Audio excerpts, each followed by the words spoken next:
नमस्कार, मैं हूं इंद्र मोहन। भारत के केंद्रीय स्वास्थ्य मंत्री डॉक्टर हर्षवर्धन ने लॉकडाउन को लेकर एक बड़ा बयान दिया है। डॉक्टर हर्षवर्धन ने कहा है कि लॉकडाउन बिल्कुल औषधि की तरह भारत में काम कर गया। जब प्रधानमंत्री नरेंद्र मोदी ने लॉकडाउन की घोषणा की थी तो लगातार ये कहा जा रहा था कि यह बिना तैयारी की गई घोषणा है, जैसे नोटबंदी की गई। लेकिन अब डॉक्टर हर्षवर्धन का यह बयान प्रधानमंत्री के उस फैसले को काफी हद तक सपोर्ट करता है। इसके पीछे का एक तर्क यह भी है कि भारत का फिलहाल जो कोरोना संक्रमण का रेशियो है वो दूसरे देशों की अपेक्षा काफ़ी कम है और 2 महीने में भारत ने इस संक्रमण के रेट को काफ़ी कम रखा है। हालांकि जब लॉकडाउन 4 लगा और इसमें कुछ आर्थिक गतिविधियों को छूट दी गई क्योंकि अर्थव्यवस्था लगातार नीचे जा रही थी, ऐसे में जरूर कोरोना संक्रमण के मामले बढ़े हैं, लेकिन डॉक्टर हर्षवर्धन ने जो कहा वह बात पूरे देश को जरूर सुननी चाहिए। हमने ये देखा कि भारत ने ये लॉकडाउन बिल्कुल ठीक समय पे, जब उसको करने की जरूरत थी, बड़ा बोल्ड डिसीजन था ये। 135 करोड़ लोगों के देशों में पूरे देश को बंद कर देना, स्टैंड स्टिल कर देना,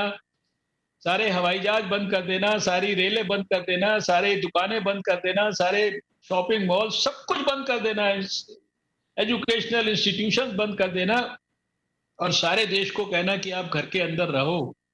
ये छोटी बात नहीं थी। दुनिया के दूसरे विकसित देशों के अंदर जो है इस फैसले को करने में लोगों ने बहुत सोचा, बहुत दिन वेस्ट कर दिए और बहुत सारे देशों में तो जब बहुत बड़ी संख्या में लोगों के वहां पर मौतें होने लगी, स्थिति आउट ऑफ कंट्रोल हो गई, तब उन्होंने इसके बारे में, लॉकडाउन के बारे में, वो भी अधिकतर स्थानों पे कोई पार्शियल लॉकडाउन किया, कोई हाफ हार्टेड लॉकडाउन किया और उसका नतीजा हमने स्वयं देखा है। डॉक्टर हर्षवर्धन ने साफ शब्दों में कहा है कि लॉकडाउन हर इंसान के लिए, भारत में जो रहता है उसके लिए दवाई का काम कर गया है। अगर यह लॉकडाउन नहीं होता तो हमारे यहाँ आंकड़े दूसरे देशों की तरह ही डराने वाले हो सकते थे। अब देखना यह है कि यहाँ से आगे, अब चूंकि WHO में के कमेटी के चेयरमैन भी हैं डॉक्टर हर्षवर्धन, तो वहाँ देखना यह है कि अब जब लगातार मेडिसिन पर काम हो रही है तो क्या भारत तक मेडिसिन की पहली खेप कब तक पहुँचती है, इस पर भी हमारी नज़र लगातार बनी हुई है।